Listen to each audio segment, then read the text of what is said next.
We've reached the end of June, so now it's time to rank all five June 2026 movies and shows I saw from worst to best. And even though my review of Minions and Monsters came out yesterday, that's technically a July release. It's supposed to come out tomorrow, so that will be in the July list. So let's get started.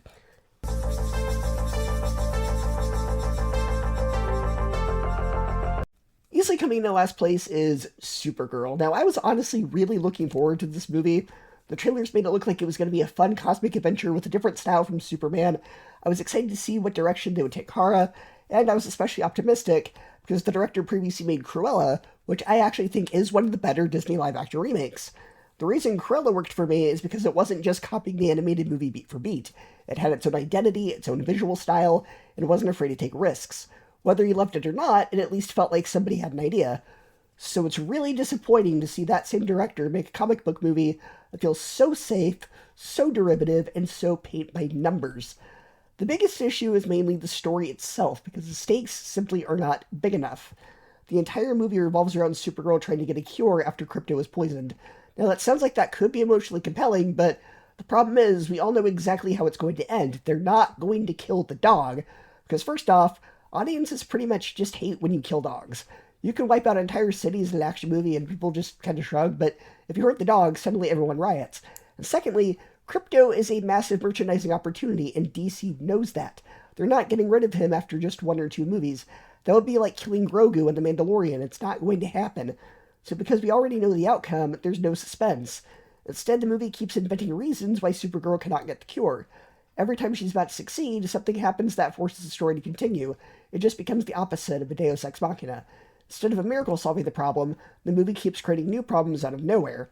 After about the third or fourth time that happens, it starts feeling less like natural storytelling and more like the writer stretching a very thin plot into a feature-length movie. Then we get to what I think the movie's biggest problem is. I just really did not like this version of the character. Now, before anyone misunderstands what I'm saying, I'm completely on board with strong female heroes, but the important word there is strong. If they are well written, it's okay. But when I think about Supergirl, I think about a version who's optimistic, passionate, inspiring. A good version of that is the one from the CW show. Those versions of Kara are kind and hopeful, and the type of heroes who actually want people to look up to. This version is constantly drinking, partying, swearing, being rude, and acting like she just doesn't care about anything. Combined with the costume design and the overall attitude, she just feels like a copy of Star-Lord. And that's kind of the problem with the whole movie. It's ironic that the DC movie that was not directed by James Gunn is the one that feels the most like Guardians of the Galaxy. And the reason Guardians of the Galaxy worked is because the characters and cast worked.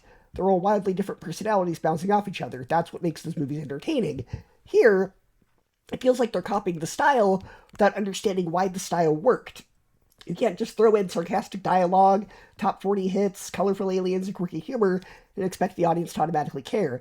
It ends up feeling like a movie trying to imitate another movie instead of establishing its own identity. Ironically, the best characters aren't even the main character. The supporting characters ended up being far more memorable. Even the villain has more personality than the main character. Whenever the side characters become more interesting than the hero you're supposed to be following, that's a huge problem. A superhero movie lives and dies by whether you enjoy spending time with the hero or heroine, and unfortunately I just did not. Now, I don't think that means that the new DCU was doomed. I'm far from it. The MCU had an incredible launch with Iron Man, but then after that they came out with The Incredible Hulk, which was pretty forgettable, and then they followed that up with Iron Man 2, which was passable but a huge step down, and then there was Thor, which was okay.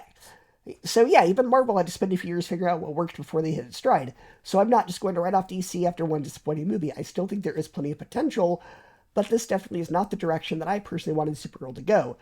Something else worth mentioning is the tone. The movie absolutely earns its PG-13 rating, and in my opinion, that actually is a bit too soft. I think it should have been a rated R movie, because it's darker than I expected, both in its themes and overall atmosphere. Like I said, lots of drinking, lots of language, just its overall sense of cynicism throughout the movie. Now, that tone might work for certain DC characters like Batman, but it doesn't really work for Supergirl. One of the things that has traditionally separated Superman and Supergirl from characters like Batman is that they're symbols of hope. And speaking of which, there is an incredibly stupid line from Superman. We wear bright colors, so everybody knows that we're good. Okay, well, explain why Batman wears dark colors then. And explain why people like the Joker, Harley Quinn, and Riddler, who are serial killers, all wear bright costumes. Like, it's such a dumb, laughable line. The movie seems much more interested in making Kara feel edgy than it does inspirational, and that's just not a version of a character I want to see. At the end of the day, I just walked away feeling like the movie lacked confidence. Instead of trying to carve out its own identity, it just borrows pieces from other movies. It copies the tone of Guardians, and most of the 30 to 60-second needle drops feel forced. And one was outright utterly laughable because it just did not fit with what was going on in the scene at all. It follows the familiar superhero story beats, the plot is very thin, the characters have basically no depth, and the emotional moments never really land because I never became invested in the journey. That's what makes the movie such a disappointment. Not because it's the worst superhero ever made, it's not, it's because there was so much potential here.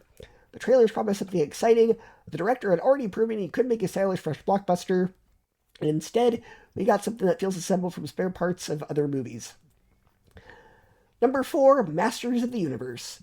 I did not grow up watching Masters of the Universe, I never saw the original cartoon, and I have no nostalgia for He-Man. So I wasn't watching it, comparing every costume or line of dialogue or every plot point to the source material because I don't know the source material. I'm judging it on its own merit. My only exposure to it was the memes and the 1987 live-action movie that I watched right before watching this one. So I'm reviewing this as somebody who's almost 29 and went in almost completely fresh. And it's part of why the movie is frustrating because it should have worked, because the director previously made Bumblebee, which I really enjoyed.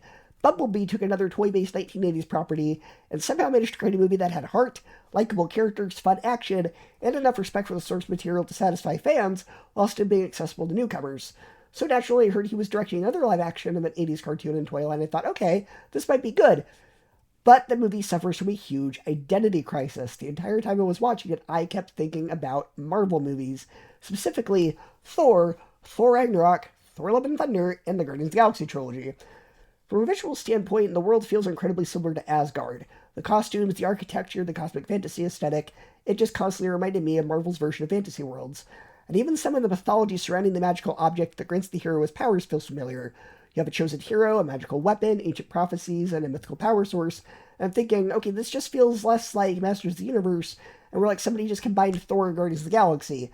And that's the problem, it rarely feels like it has its own identity.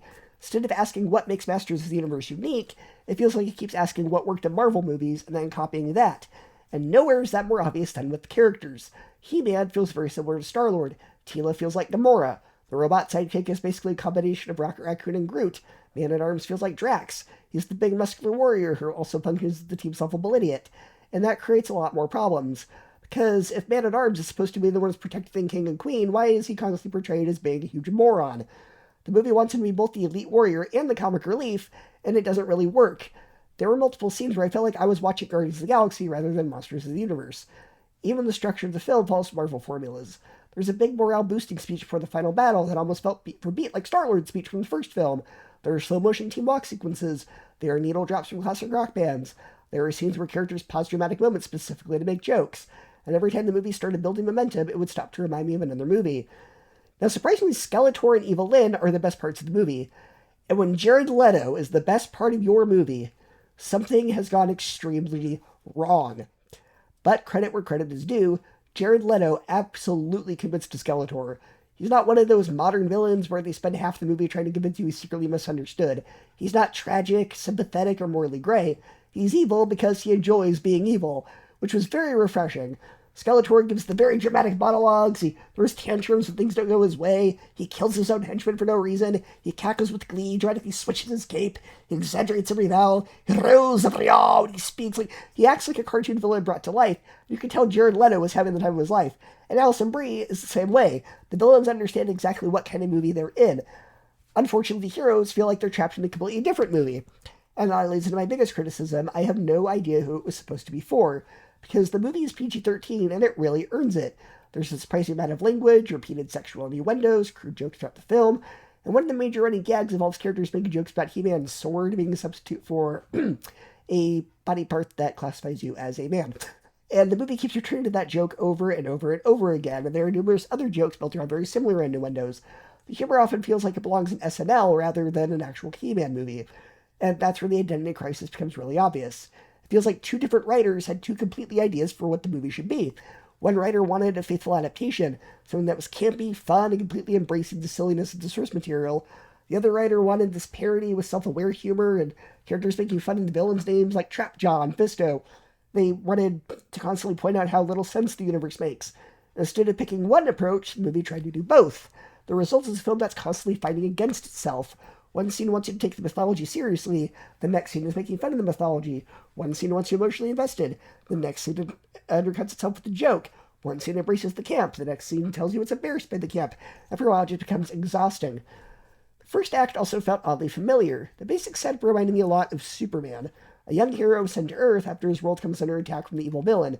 And obviously, there are differences, but the broad story beats felt surprisingly similar. And unfortunately, that continues throughout the movie. The entire thing feels like a collection of ideas you've already seen. Superman, Thor, Guardians of the Galaxy, Suicide Squad. There are moments where the movie literally does the slow-motion group walk shots set to classic rock songs, and all I could think was, this is Guardians of the Galaxy and Suicide Squad, and eventually I started wondering where the actual Masters of the Universe parts were. What makes it special? What makes it different? What makes it stand apart? That was never answered. Now, I wasn't entirely negative on it. There are some things I enjoyed. The action is decent. The production values are solid. The visual effects look pretty good. Like I said, Jared Leto and Alison Brie are very entertaining. And there are moments where the movie embraces its ridiculousness and can become genuinely fun. Every once in a while, you can see a much better movie somewhere in here. One that's big, colorful, and unapologetically cheesy. Those moments work. I just wish the entire movie had committed to that tone. Instead, it feels too safe, calculated assembly line, and laser-focused on copying the MCU, and too afraid to fully embrace what made Masters of the Universe really weird. I wasn't angry or bored, I was just really, really confused, because I think there was a lot of potential here, but instead, we got a movie that feels unsure of itself, unsure of its audience, and unsure of what it wants to be. Honestly, I guess it's fitting that He-Man is a tiger sidekick named Cringer, because cringe was kind of my reaction to quite a few jokes in this movie. Overall, I just thought the movie was just okay. Some entertaining villain performances and fun action, but it's held back by its identity crisis, its derivative storytelling, and a sense that it desperately wants to be the next Marvel movie instead of just being Masters of the Universe. Number 3, Disclosure Day. Another very disappointing movie. Now, let me be particularly clear, I don't hate the film. There are aspects of it that I genuinely enjoyed. There are moments where you can absolutely feel Spielberg's talent as a filmmaker. The problem is that when you've spent nearly 50 years redefining blockbuster cinema and practically inventing the modern Alien movie, expectations are naturally going to be sky high. And that's where my disappointment comes from. I think a huge part of the issue is that I walked into the movie expecting one thing, but I got something completely different. Based on all the marketing and the mysterious teasers and just the fact that it's Spielberg returning to the UFO and extraterrestrial genre, I was expecting something along the lines of War of the Worlds or Close Encounters. I was expecting an alien thriller, and that's not really what this is. Instead, what Spielberg has actually made is much more of a conspiracy thriller. It's a race against time mystery about government secrets, cover-ups, hidden agendas, and the question of whether humanity is ready to learn the truth. The closest comparison I can think of is actually the Mel Gibson film, Conspiracy Theory. The movie spends much more time investigating rumors, chasing clues, uncovering documents, and debating the implications of extraterrestrial life than it does actually showing extraterrestrial life, which isn't necessarily a bad thing, but the problem is the actual stuff with the aliens doesn't really become a major focus until the final half hour. By that point, you've spent nearly 3 hours following investigations, political discussions, religious debates, and multiple separate storylines. And the biggest issue with the movie is the narrative structure, because, oh boy, is this film overstuffed. Emily Blunt is marketed as the central character, but she doesn't even really appear until around 20 minutes into the film. Now, once she arrives, the movie immediately becomes more engaging. Her storyline is compelling, her performance is excellent, and she brings a sense of urgency to the story that was desperately needed. Whenever the film focuses on Emily Blunt and her investigation, I was completely invested. Unfortunately, the movie keeps pulling away from her. There are simply too many protagonists. Every time the movie builds momentum with her storyline, it cuts away to another character, and then another character, and then another character. Before long, you're juggling like 4 or 5 major plot lines that are all competing for screen time. Some of the side stories could be interesting, but they frequently slow down the pacing. A lot of the movie is devoted to philosophical discussions about religion, faith, God, and humanity's place in the universe. The film repeatedly asks questions like, if intelligent life exists elsewhere, what does that mean for religion? What does it mean for faith? What does it mean for our understanding of creation? The problem is that the movie never really says anything particularly new about it. The conversation feels like discussions I've already heard in countless documentaries, podcasts, science fiction novels, and X-Files. The film presents the questions, but never arrives at any conclusions that feel fresh or surprising. And speaking of X-Files, that's honestly the comparison I came back to throughout the movie. Disclosure Day often feels less like a major Spielberg event film, and more like a very expensive, very long episode of X-Files. And when you're talking about Spielberg, I expect something that pushes the genre forward. I expect something that makes me think this is revolutionary. I've never seen this before. Instead, I kept finding myself thinking, I've seen this before. And then we get to the aliens themselves, which is one of the biggest disappointments for me. For a filmmaker who gave us E.T., Close Encounters, and War of the Worlds, those alien designs feel surprisingly generic. They're basically the stereotypical little green men you've seen 1,000 times before. There's nothing memorable or unique about them. And maybe that was intentional, that could be argued. Maybe Spielberg wanted to lean into classic UFO mythology, but for me it just felt unimaginative. And the CGI is also very clunky, which is really disappointing considering this is a Spielberg movie. This is the director who revolutionized practical effects with Jaws. This is the filmmaker who brought E.T. to life. This is the guy who helped create Jurassic Park, a movie whose practical effects still look better than some modern blockbusters over 30 years later. So seeing him rely so heavily on CGI that looks artificial feels incredibly strange. There are several moments where I found myself wishing Spielberg had embraced practical effects more heavily. The movie might have felt more tangible and believable. It never quite reaches the level of wonder that Spielberg's best work achieves. And that's really the recurring theme of this review. The movie isn't bad, it's just disappointing by Spielberg movie standards. If another director had made the same film, I'd probably think it was a solid, entertaining conspiracy thriller, but Spielberg's not just any director. He's Spielberg. He's the greatest director of the last 50 years. The expectations are different. When he does aliens, I expect something groundbreaking. When he does a mystery, I expect something unforgettable. When he does sci-fi, I expect something that changes the conversation. This movie doesn't do any of that. It's entertaining, it's thrilling, Emily Blunt has a strong performance, and the mystery is engaging enough to keep you watching, and there are moments where Spielberg's mastery shines through, but overall the film is just very, very safe, and never takes the risks necessary to become a classic, and never discovers a new angle on extraterrestrial life, or says anything particularly profound about humanity. It just never reaches the emotional or cinematic heights of Spielberg's greatest sci-fi films. Number 2, Toy Story 5. Yes, we live in a world where apparently Toy Story 5 was the best movie I saw this month. I can definitely understand the argument that the sequel was worth making, because Jessie is essentially the main character this time around. Her story revolves around finally confronting and resolving the abandonment issues she struggled with ever since Toy Story 2. That's a character arc that's been hanging over her for decades, so giving her that closure feels earned. At the same time, I didn't walk away from this movie with the same profound feeling I had after the first 3 films. Those movies all felt like they had something universally meaningful to say about childhood, growing up, loyalty, and eventually moving on. This movie has those themes as well, but I don't think it explored them quite as deeply. The film was directed by Andrew Stanton, who also directed Finding Nemo, and you can definitely feel some of his influence here, because much like Nemo, this movie is really for the parents, or in this case the toys, who learn that eventually kids grow up, become more independent, and don't need them the same way anymore. It's a sweet message, but Toy Story's already kind of explored that already. Toy Story 2 dealt with accepting change, Toy Story 3 was almost entirely about letting go, so while the message still works emotionally, it does feel a little repetitive compared to the previous films. One thing I was actually worried about going into it was that it was just going to rehash that Toy Story Christmas special, and if you've seen that, you'll remember that its basic message was essentially kids spend too much time playing video games instead of using their imagination with toys. This movie definitely touches on some of those same ideas. Kids are increasingly distracted by technology, traditional imaginative play isn't as common as it used to be, but thankfully it doesn't feel like they're simply repeating themselves.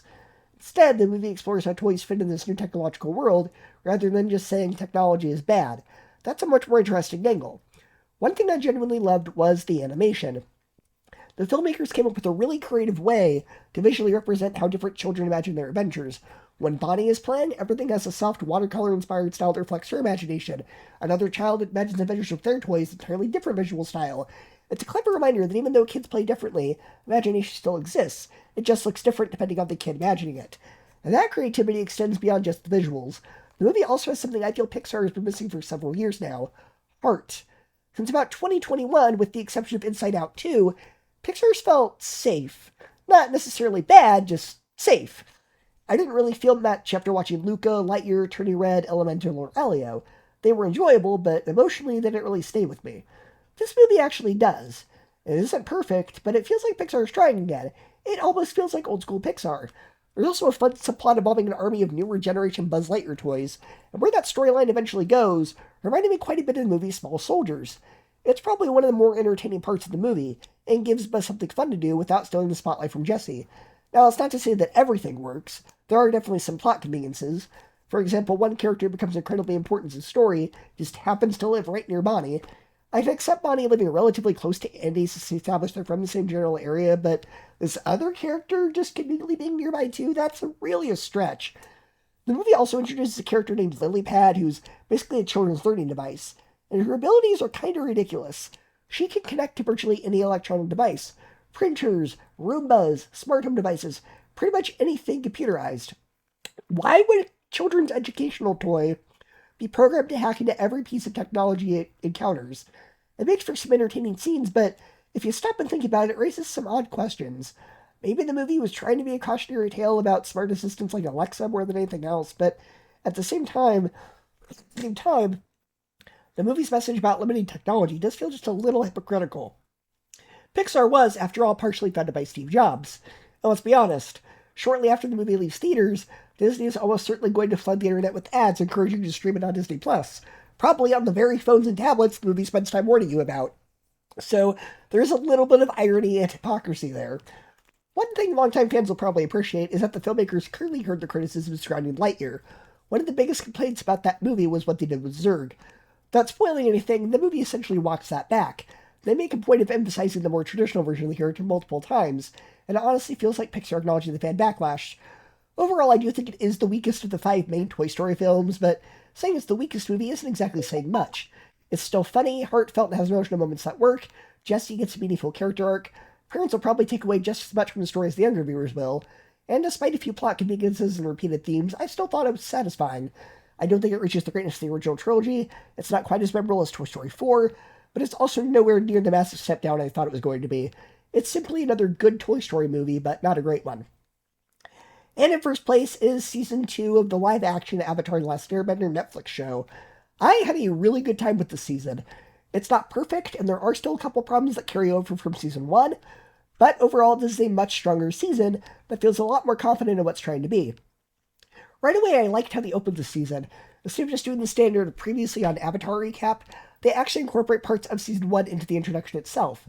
It made the beginning feel a little more cinematic, instead of just throwing a recap at you before it started. It was a small detail, but it was one I noticed immediately. One thing that is a massive improvement this season is the fight choreography. The action is awesome. The bending feels much more fluid, the martial arts choreography is better, and every element has its own personality. Earthbending feels like it has weight behind it, firebending looks very dangerous, and overall the fights just feel much more exciting than they did in Season 1. Some of these battles honestly are just as good as the animated series in terms of creativity, but I do still have really one big complaint: Aang. I still don't think they've quite figured him out. I don't necessarily blame the actor, I think it comes down more to the directing and the writing. Even later in the animated series, Aang still talks like a kid. He's playful, he's energetic, he gets excited over little things, his voice has inflections that remind you that despite being the Avatar, he's still 12, even though he's technically 112, but he's 12. This version, he sounds bored a lot of the time. There are scenes where he's supposed to be emotional or excited, but his line delivery just feels like he's reciting a script.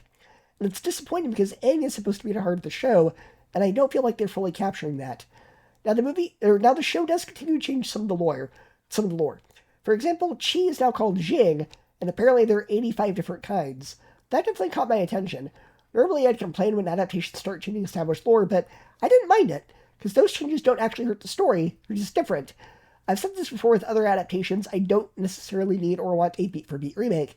If I want the exact same story, I'll just watch the original. As long as the changes don't fundamentally misunderstand the source material, I'm okay with them playing around with new ideas.